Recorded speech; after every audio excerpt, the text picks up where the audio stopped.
엊그저께 대한 지났으니까 아직 겨울 한복판이고 1월 그러면 사실은 겨울이 한중간인데 뭐 저만 그러는 건 아닐 것 같아요. 1월 그러면 뭔가 봄이 금방 온 것 같아요. 다 봄이 된 것 같고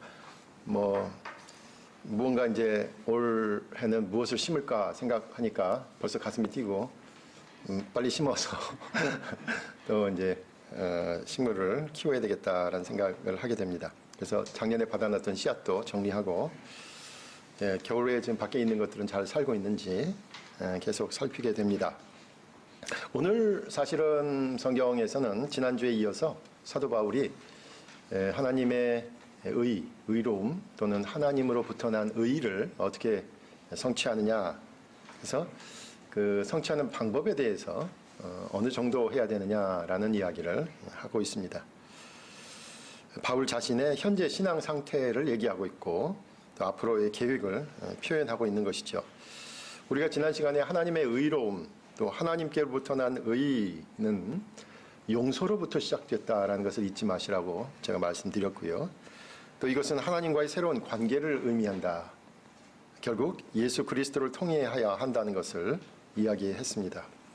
그리고 이제 오늘은 바로 이제 어떻게 해야 하는가라는 부분을 이야기하고 있습니다.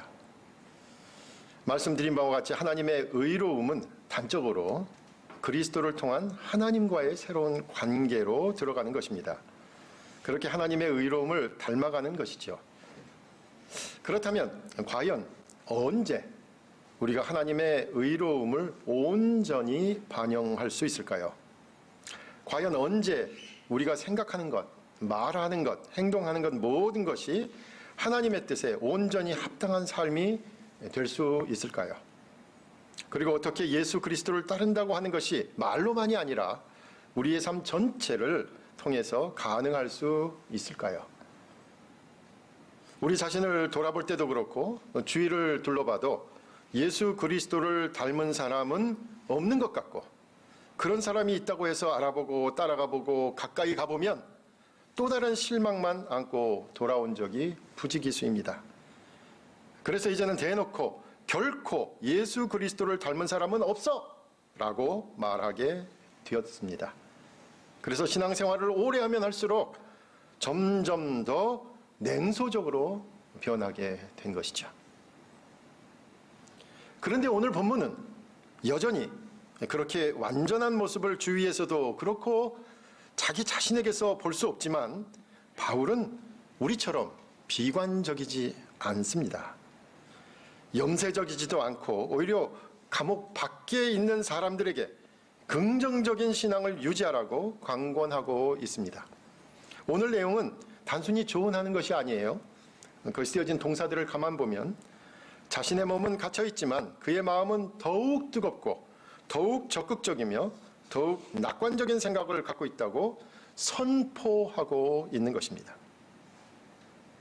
사실 바울은 자신의 과거를 이야기하면서 지난주에 살펴본 것처럼 3장 8절에서 내가 그리스도를 위하여 모든 것을 잃어버리고 배설물로 여긴다라고 말했죠.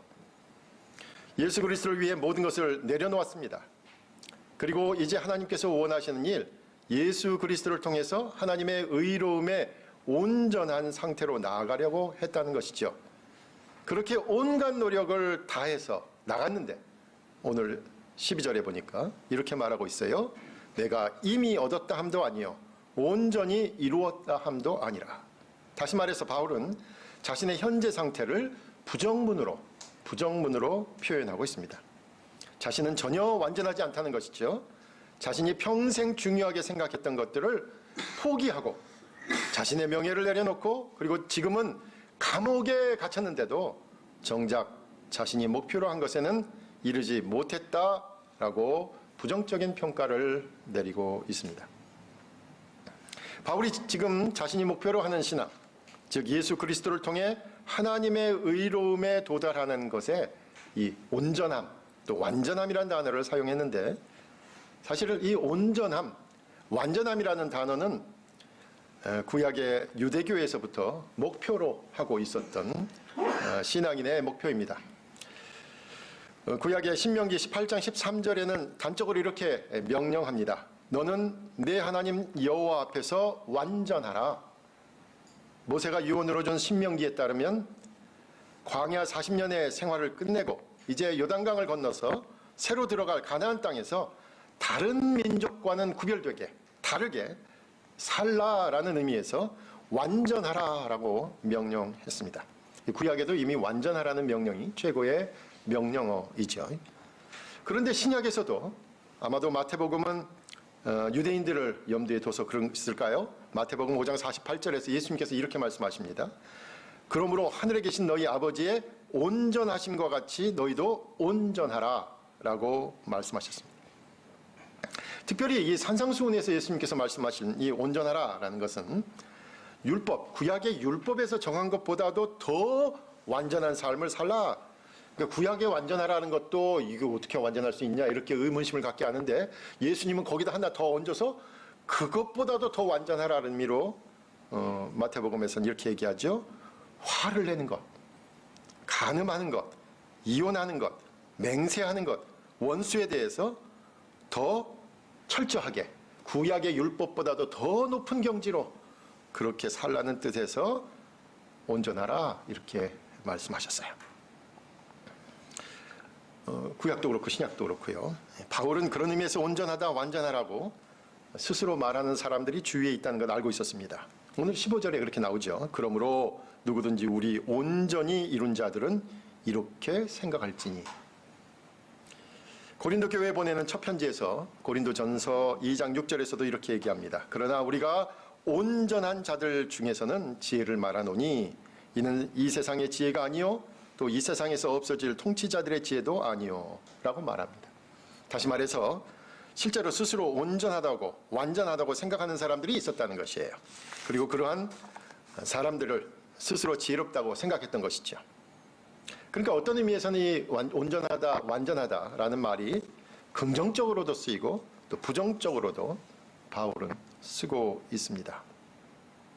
자신에게 대해서는 여전히 아직 이르지 못했다라고 얘기하고 또 어떤 사람들에 대해서는 온전한 지경에 이르렀다고도 얘기하기 때문입니다. 오늘 제가 얘기하는 것들 가운데 긍정이란 말과 부정이란 말이 자주 등장합니다. 한번 여러분이 그 단어 긍정이란 말과 부정이란 말을 한번 집중해서 한번 들어보시기 바랍니다. 그렇다면 바울은 신앙인이 완전해질 수 있다라는 생각을 포기한 것은 결코 아닙니다. 다만 신앙인은 완전할 수 있다고 생각한 부분은 오직 그리스도 예수를 통해야 완전해진다고 믿은 것이죠. 그렇다면 어떻게 완전해질 수 있습니까? 지난주에 읽은 마지막 부분에서 그 단서를 찾을 수 있습니다. 11절에서 이렇게 얘기했습니다. 어떻게 해서든지 죽은 자 가운데서 부활에 이르려 하노니라는 말입니다. 어떻게 해서든지 죽은 자 가운데서 부활에 이르려 하노니. 신앙인이 어떻게 완전할 수 있는가라는 질문에 대해서 제일 먼저 생각해 볼 수 있는 것은 예수 그리스도께서 죽었다가 다시 사셨다는 것에서 볼 수 있다는 거죠. 즉 주님께서 죽고 다시 사셨듯이 그를 따르는 이들도 죽음과 부활의 경험을 통해 완전하게 된다고 믿었던 것입니다. 이것 우리가 연약하고 죄를 짓고 다시 넘어지고 하는 모든 것이 결국은 우리가 육체를 가지고 있다. 이 육체와 연관이 있으니까 몸을 가지고 있을 때는 여전히 완전할 수 없다.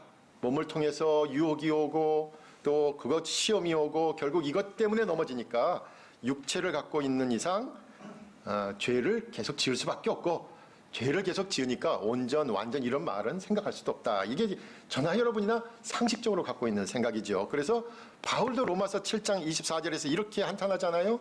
오호라 나는 곤고한 사람이로다. 이 사망의 몸에서 누가 나를 건져내랴. 이 말은요. 정말로 예수 그리스도를 믿는다고 하면서도 반복되는 죄 가운데 있는 자신을 고통스럽게 표현한 것이잖아요. 오호라 나는 곤고한 사람이로다.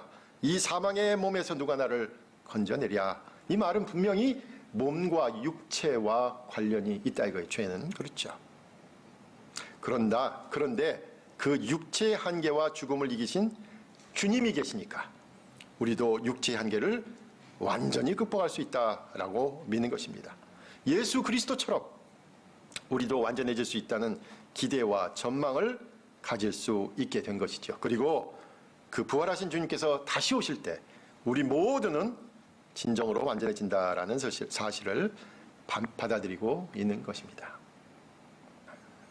그렇다면 오늘 본문에서 온전하다, 완전하다의 의미로 그 신앙인의 상태를 이제 그 목표를 정한다면 본문에서는 한 세 가지의 특징이 있는 것을 알 수 있습니다. 신앙인이 완전하다는 것은 어떤 의미에서 완전해지는 것인가?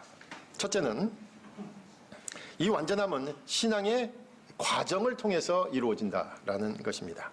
과정이라는 말이에요. 과정이다. 우리에게 있어서 완전함은 그리스도와의 관계가 시작된 그때부터 시작된 것입니다. 완전함은 어느 목표에 도달하는 것이 아니라 이미 예수 그리스도를 믿고 그리스도의 관계가 시작된 그 순간 이미 완전에 다다르기 시작했다는 거예요. 구원의 길에 들어선 후에도 늘 항상 우리는 죄인으로 남는 것이 아니라 이제 하나님의 자녀로서 실제로 완전으로 향하는 길을 걷기 시작한 것이죠. 우리가 예수 그리스도를 알게 되면서 이 완전으로 이 과정은 시작된 것입니다. 저와 여러분은 바로 그 완전으로 가는 과정에 있는 것입니다. 저와 여러분은 지금 예수 그리스도를 온전히 알아가는 과정에 있습니다.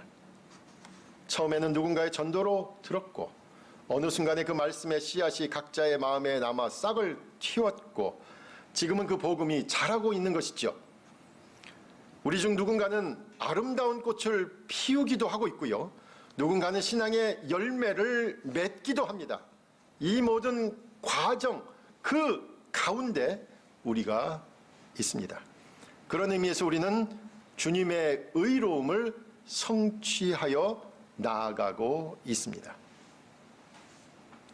때로는 아무것도 아닌 것 같지만, 때로는 보잘것없는 것 같지만, 때로는 도무지 신앙이라 할 것도 없는 모습으로 보여도 우리 안에는 분명한 변화가 진행되고 있음에 주목해야 합니다. 바울은 그 어떤 상황에서도 주님과 함께 시작한 신앙의 길은 반드시 주님과 함께 완성되어 간다고 확신했습니다. 고린도후서 4장 8절과 10절에서는 이렇게 얘기합니다.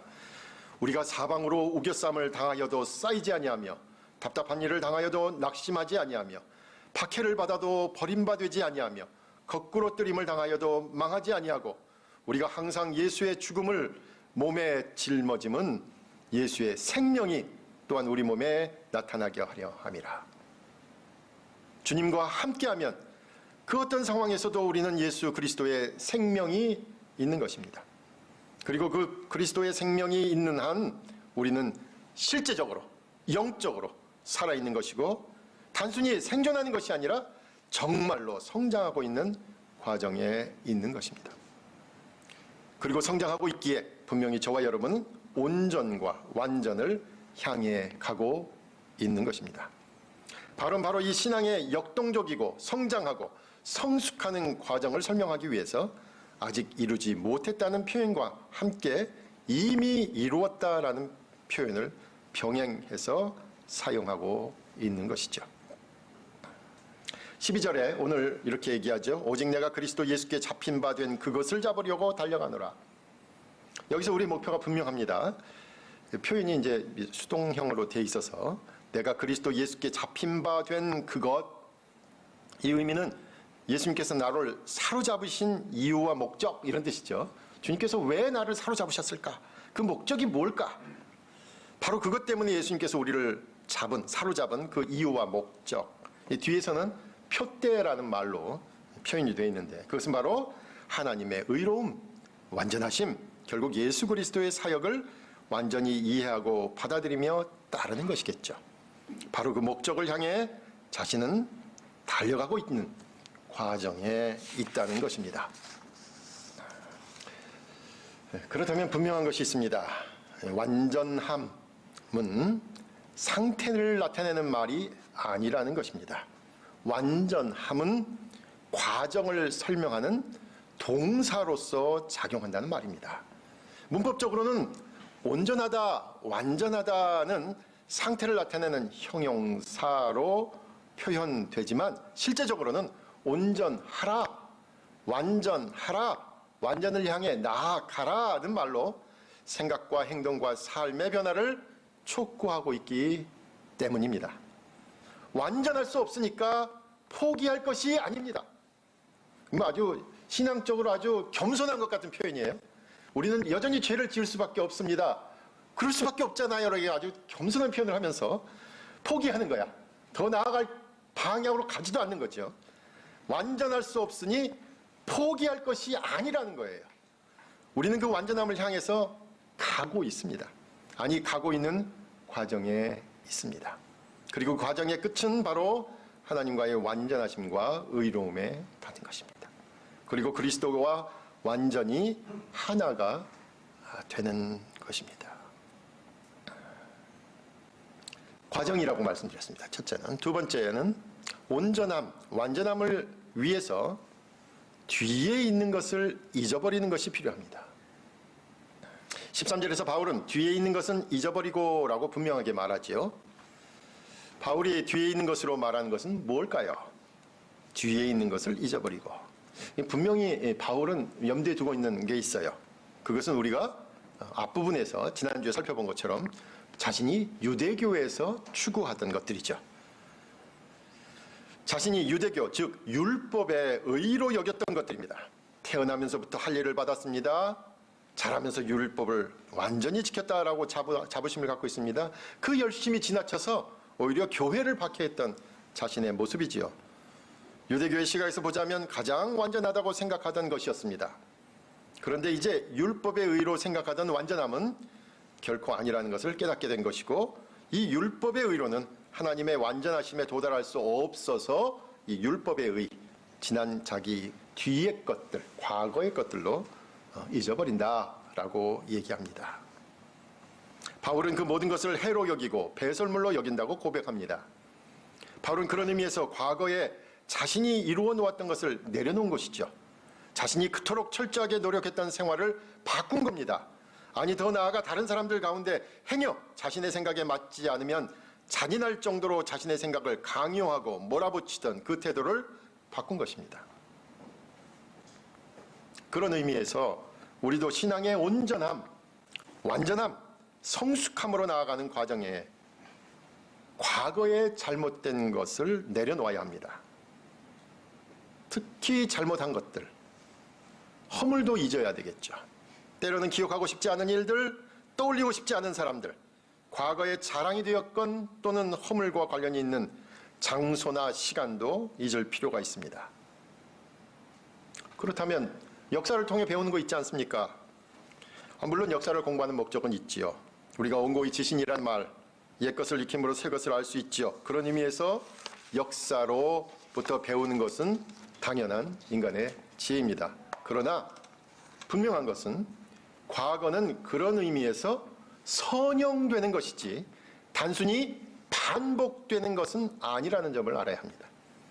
우리가 온전함으로 나아가는 신앙의 과정은 성장하고 성숙해가는 과정이지 잊어버리지 못해서 반복되는 쳇바퀴는 아니라는 말씀입니다. 신앙생활을 통해 저와 여러분은 과거로부터 잊어야 할 부분들은 과감히 내려놓고 나가야 합니다. 여전히 늘 그 상태에 있는 경우가 있는지 점검해야 하겠죠. 신앙생활을 1, 2년 했을 때나 10년, 20년 했을 때나 동일한 질문을 하고 있지는 않은지, 아니면 더 성숙한 모습으로 나아가고 있는지 점검할 필요가 있다는 것입니다. 과거 처음 예수님을 믿었을 때와 같이 여전히 자신의 신앙 감정에만 매여 있다면 이제는 나와 주위의 사람을 살피며 그들과 함께 성숙하기 위해서 나아가야 합니다. 기도의 제목과 삶의 목표가 나와 가족의 울타리 안에만 맴돌고 있다면 이제는 그 육체적 가족의 범주를 넘어서도록 성숙해야 할 것입니다. 우리 언덕교회에 자부심이 있잖아요. 이게 뭐 같아요? 네. 교인 수가 적어서 그렇지 그렇다고 우리는 초신자들만 있는 것은 아니다. 뭐 이거 아니에요? 네. 세속적인 눈으로 평가할 수는 없는 온전함과 완전함, 그리고 성숙의 길로 향하는 우리 모두가 되시기를 간절히 부탁드립니다. 이 과거의 트라우마, 많이 듣는 말 아닙니까? 근데 이제 우리 프로이드식은 항상 그거 아니에요. 과거의 질병을 해결하는데 과거의 어떤 뭐 잘못된 것들을 무의식을 이제 밝혀내면 치료된다. 그러니까 점점 과거로 돌아가고 치료에 이제 방점을 뒀어요. 근데 최근에는 조금씩 다른 이야기들이 심리학에서도 이야기가 나온다 그래요. 사실 저는 심리학이라는 것이 별로 좋아하진 않아요. 왜냐하면 신학적인 의미를 심리학으로 환원시켜버리지 않을까 이런 우려가 있어서. 그런데 어째 들을 필요는 좀 있을 것 같아요. 우리가 그 사이에 뭐 집단 무의식이라는 용어도 있고요. 또 방어 기제라는 표현도 있는데, 최근에는 마틴 셀리그만이라는 교수가 하는 이야기인데 긍정 심리학이라는 단어입니다. 저도 긍정 심리학 그러니까 이거 긍정의 힘, 조엘 오스틴 이거 또 번영신학 뭐 이거 또 이상한 이야기 아니야? 근데 긍정 심리학은 긍정이라는 말이 붙어 있어서 그런데 이런 의미예요. 너무 심리학이 프로이드식으로 옛날 과거의 병, 그래서 그 원인 이건데, 이 긍정 심리학은 반드시 그렇게만 작용하지 않는다는 거예요. 과거에 잘못된 일, 어두운 과거가 있다 하더라도 사람의 심리는 그것을 극복하려고 하는 힘으로 작용할 수도 있다. 뭐 그러면서 이제 빌 게이츠에도 들어요. 빌 게이츠가 아버지를 오히려 더 아버지보다 더 나아지려고 하다 보니까 이렇게 좋은 길로 나가게 됐다. 뭐 좋은 길인지 모르겠지만 어떻게 그렇게 해서 갈 수도 있고요. 또 예를 들어서 우리 다이애나 황태자 같은 경우도 가난한 사람들 또 제3세계라고 하는 억눌린 나라에 가서 그렇게 어려운 일을 솔선수범했던 것도 영국 왕실에 대한 권위에 도전하느라고 또 그렇게 작용했다는 것이죠. 또 엘리노 루즈벨트 얘기도 해요. 루즈벨트의 대통령의 부인이죠. 엘리노 루즈벨트도 원래는 아버지가 알코올 중독자였고 어머니가 되게 나르시시스트였대요. 자기밖에는 모르는 그런 사람이었음에도 불구하고 오히려 그런 것들을 극복하려고 더 좋은 길로 나갈 수 있었다라는 것이죠. 그런 의미에서 우리가 부정적인 것, 과거를 부정적으로만 볼 것이 아니라 긍정적으로 볼 수 있다라는 것입니다. 보다 넓은 범주로 신앙의 눈이 넓어져야 한다는 사실입니다. 오늘 사실 그 종이에 안 나오는 주보, 그 12면짜리 황윤현 집사님이 보내준 그 주보에 보면 항상 우리 나오는 오늘의 나눔에 제가 뭐라고 이제 뭐 여러분 생각해 볼 문장을 만들까 하다가 문장을 이렇게 썼어요. 첫 번째, 우리가 잊어야 할 일은 어떤 종류의 것인지 서로 이야기해 보세요. 좀 이상하지 않으세요? 잊어야 할 일을 얘기해 봐라. 잊어야 할 것을 잊어버려야지 왜 또 얘기를 해. 그래서 설교하고 나서 근데 이걸 어떻게 얘기해야 되나. 더 이상 생각하지 말아야 할 것을 서로 이야기하라. 스스로 아주 모순을 느꼈어요. 그런데 제가 여러분에게 드리고 싶은 얘기는 뭐냐면 트라우마는 밝히 해결해야 하겠지만 과거에 매여 있지 말라는 의미에서 시시콜콜한 것이 아니라 그 어떤 카테고리, 범주 이런 것들, 범주를 좀 나눠보라, 얘기해보라라는 뜻이었습니다. 독일어의 아우프헤벤이라는 단어 있죠. 지양이라는 단어가 바로 그와 같은 뜻이 되는 것 같습니다. 마지막으로 세 번째는 온전함, 완전함을 위해서는 표대를 향해서 달려가야 한다라는 것입니다. 우리가 과정 중에 있다. 뒤의 것은 잊어버려라. 그리고 마지막은 표대를 향해 달려가야 한다라는 것입니다. 이 말은 우리의 신앙은 미래로 향한 것이며 앞으로의 일을 말하는 것이라는 사실입니다. 표대를 향하여라는 말씀, 가만히 주제 오늘 제목으로 정하고 나니까 어디서 많이 듣던 주제예요. 의뢰이 이렇게 새해가 되면 목사님들로부터 들었던 말씀의 제목이기도 해요. 표대를 향하여. 그런 생각에서 흔히 듣듯이 이 표대가 어느 본문에 나오듯이 하늘의 상을 암시하고 있다라는 말씀은 따로 드리지는 않겠습니다. 오히려 신앙생활은 미래를 향해서 앞으로 나아가는 것이라는 측면에 주목해 보시라라고 말씀드립니다. 그리고 앞으로 우리의 신앙생활에 대해서 낙관적인 상황을 그리고 있다라는 것입니다. 오늘 읽은 15절에서 이르죠. 만일 어떤 일에 너희가 달리 생각하면 하나님이 이것도 너희에게 나타내시리라. 다시 말해서 행여 달리 생각하는 사람들도 좋다. 결국은 하나님께서 알게 하시고 깨닫게 할 것이다 라는 낙관적인 시각이 표현되어 있습니다. 16절도 아주 낙관적이죠. 오직 우리가 어디까지 이르렀든지 그대로 행할 것이다.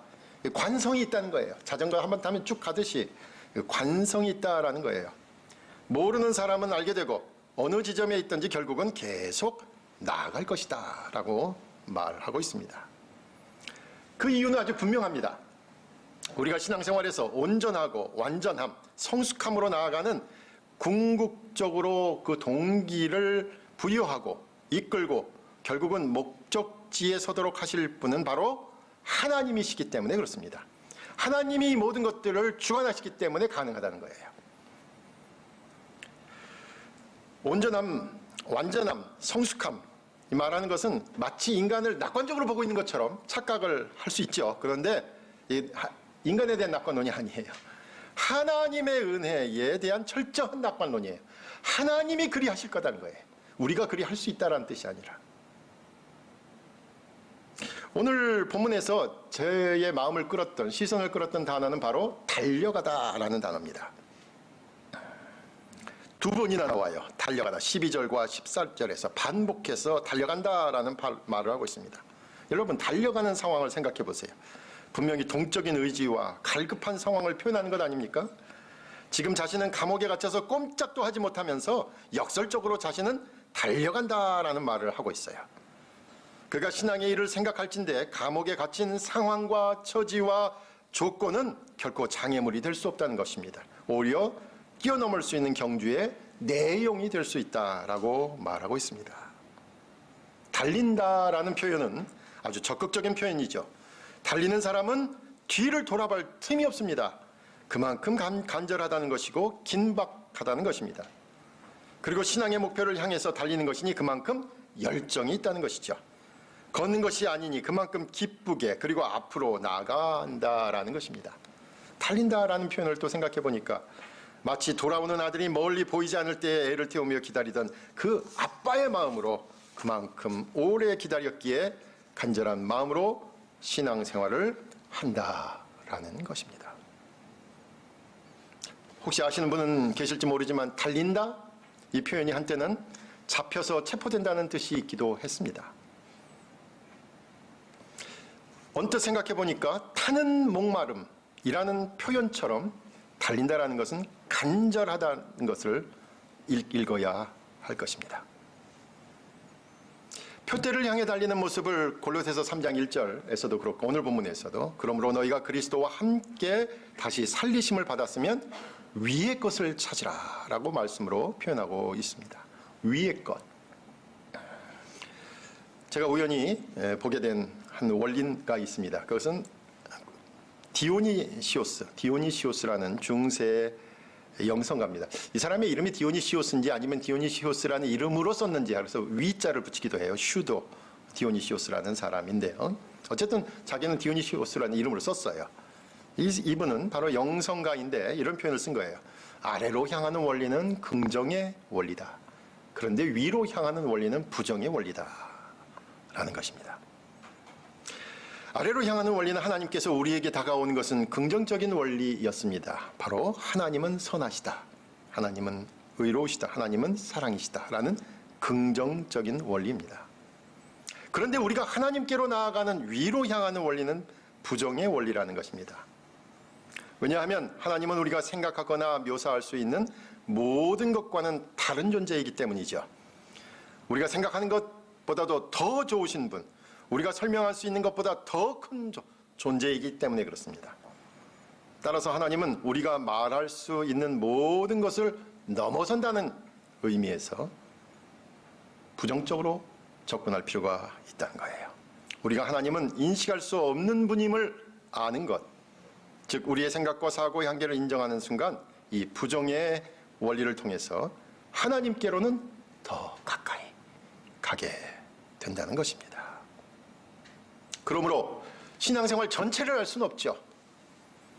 그러니 한순간 한순간 충실하면서 간절하게 사는 것, 그것이 온전함과 완전함 그리고 성숙함으로 나아가는 길입니다. 최근 한 2년 동안 제가 아침마다 샤워를 하면서 하는 게 있습니다. 집사람은 빨리 샤워하고 나오지 그러냐 그러는데 벽을 짚고 팔굽혀펴기를 50개씩 3차례 그걸 시작한 계기가 있어요.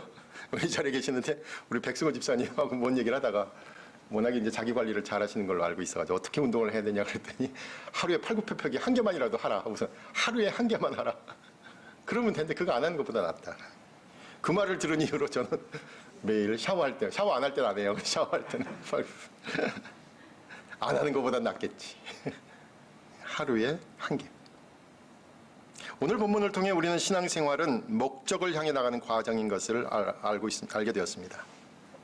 이제 과거의 부정적인 허물과 그릇된 자랑은 내려놓고 표대를 향해 앞으로, 미래로, 그리고 긍정적인 마음으로 달려가야 합니다. 무엇보다도 적극적인 마음으로 신앙의 온전함과 완전함과 성숙함으로 나아가는 우리 모두가 되시기를 간절히 부탁드립니다. 기도하겠습니다. 15절 본문이죠. 15절 본문에 달리 생각한다는 게 어떻게 달리 생각하냐 이런 얘기인데요. 네, 한번 15절 읽어볼게요. 그러므로 누구든지 우리 온전히 이룬 자들은 이렇게 생각할지니 만일 어떤 일에 너희가 달리 생각하면 하나님이 이것도 너희에게 나타내시리라. 네, 이렇게 돼 있어요.